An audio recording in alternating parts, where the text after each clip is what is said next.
கேரள மாநிலம் திருவனந்தபுரம் அருகே வெண்பாலம் பகுதியில் உள்ள ஹோட்டல் ஒன்றில் அனீஷ் என்பவர் அவரது மகள் தனுஷாவுடன் சாப்பிட சென்றார்.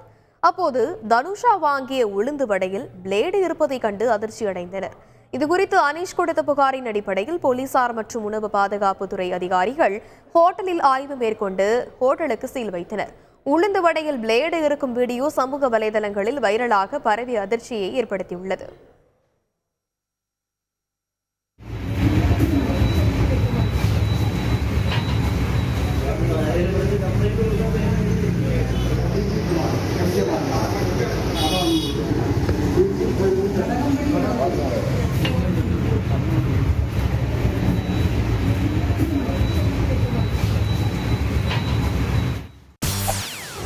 செய்திகளை உடனுக்குடன் தெரிந்து கொள்ள உடனே சப்ஸ்கிரைப் பண்ணுங்க.